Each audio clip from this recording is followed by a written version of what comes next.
Ciao! My granddad, nonno in Italian, he used to have a very fixed menu, and that consisted of espresso. But on the other hand, in Italy, unless you know how to make an espresso, they don't give you a passport. Then he was very good at making hard-boiled eggs, and fried eggs were his third forte. But he used to make a pasta, and that was his brand, and that is what I'll be cooking tonight. And I used to eat this with him whenever I used to go and stay with him for a few days near the seaside and spend some time with him. So I thought it'd be nice to replicate it tonight. This is a very quick and easy, but also very Sicilian, also Italian recipe, but very, very briefly I'll talk you through the ingredients. It only requires 5 ingredients. I'm slicing some fresh tomatoes, 300 grams. Also I'll be using some extra virgin olive oil.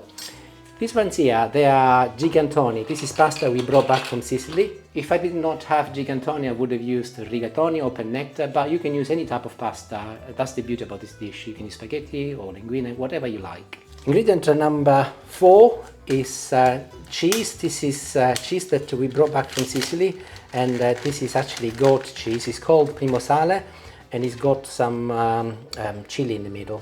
You can use any goat cheese, you don't have to use Primosale, and also if you cannot get hold of any goat cheese, you can use mozzarella or parmesan if you want to stay close to the Mediterranean line. On the other hand, if you prefer to use cheddar or anything else, of course you can, but you then would be deviating from the original recipe, of course.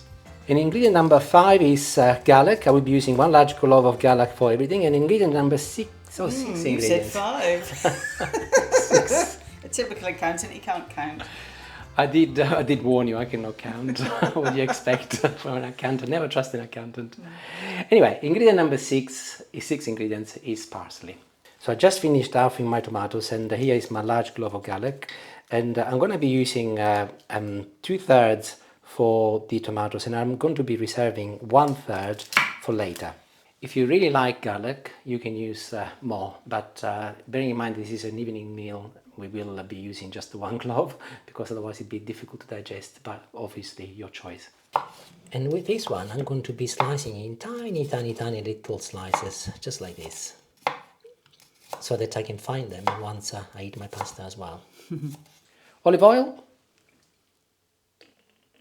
Be quite generous with the olive oil in this recipe, as there are not that many ingredients, and olive oil is one of the key ingredients.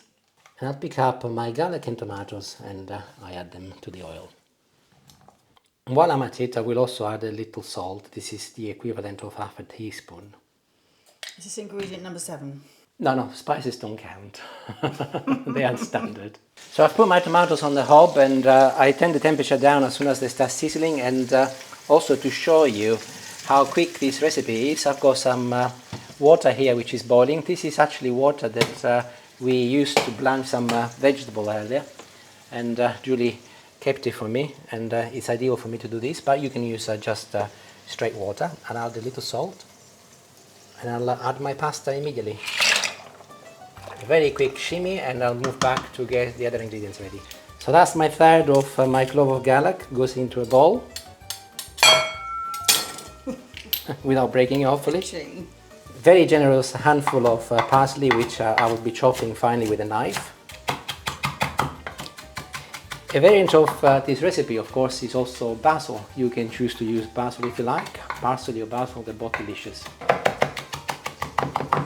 And that's it, it's nice and fine. I will reserve a little bit for the end to garnish my dish at the end, and the rest will go in my bowl with the garlic, plus a little bit more olive oil.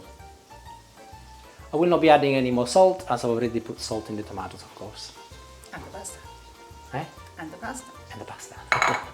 And I've now moved into my goat cheese, and I am slicing it in half a centimeter pieces.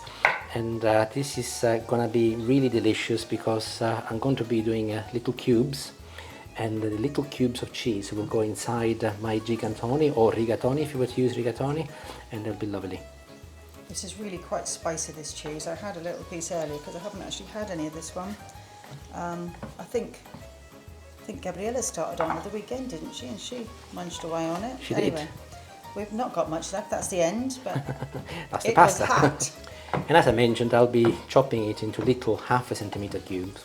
And the cheese is also ready, and you will have noticed that we've got the colors of the Italian flag. We got the green in the parsley, the white in the cheese, and the red in the tomatoes.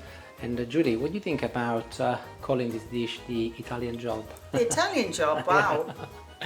My name is Michael Caine. Oh my God, impressions. My name is Michael Caine. My name is Michael Caine. Is that Similar, better? similar. Anyway, my name is Michael Caine. That will be the... No, my name is Michael Caine is not the name of the dish. The Italian job is the name of the dish. So my pasta is very, very al dente, and I'm going to be transferring it to my tomatoes now. And if you look at my tomatoes, they are partly cooked, which is great, and they will finish cooking with the pasta.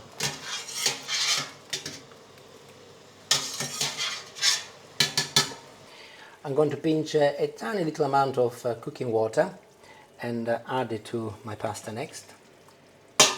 And I'll turn the temperature up.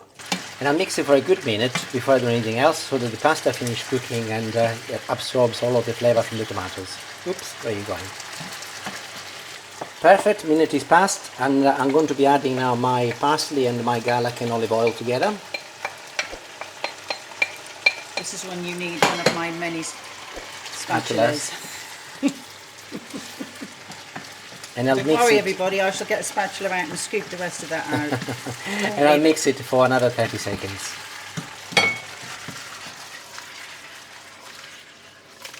Woohoo.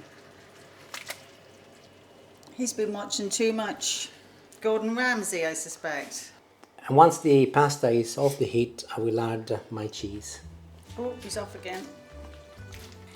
If I end up wearing that, you'll be in trouble. Let me be clear.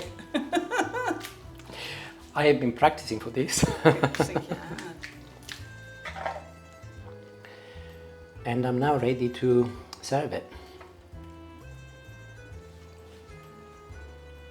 Delicious. You can see how the tomato and the cheese is all inside of the Gigantoni. tube, the gigantoni.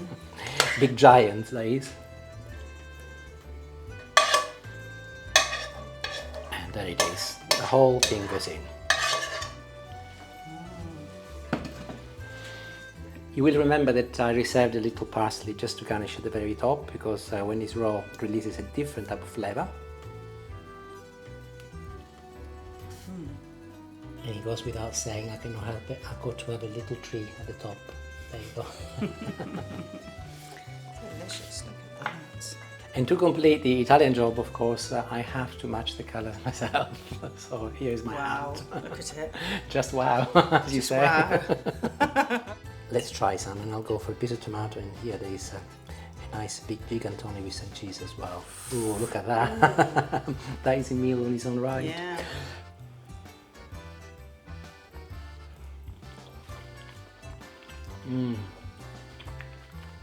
Oh, it's divine. Lovely. The spiciness actually in the cheese is quite nice as well. So maybe if you can add a little chili flakes, if you do not have any chili cheese, that would be even better. Lovely. Thank you nonno, and thank you Michael Caine. Arrivederci, grazie. Make it and you will love it. Bye bye.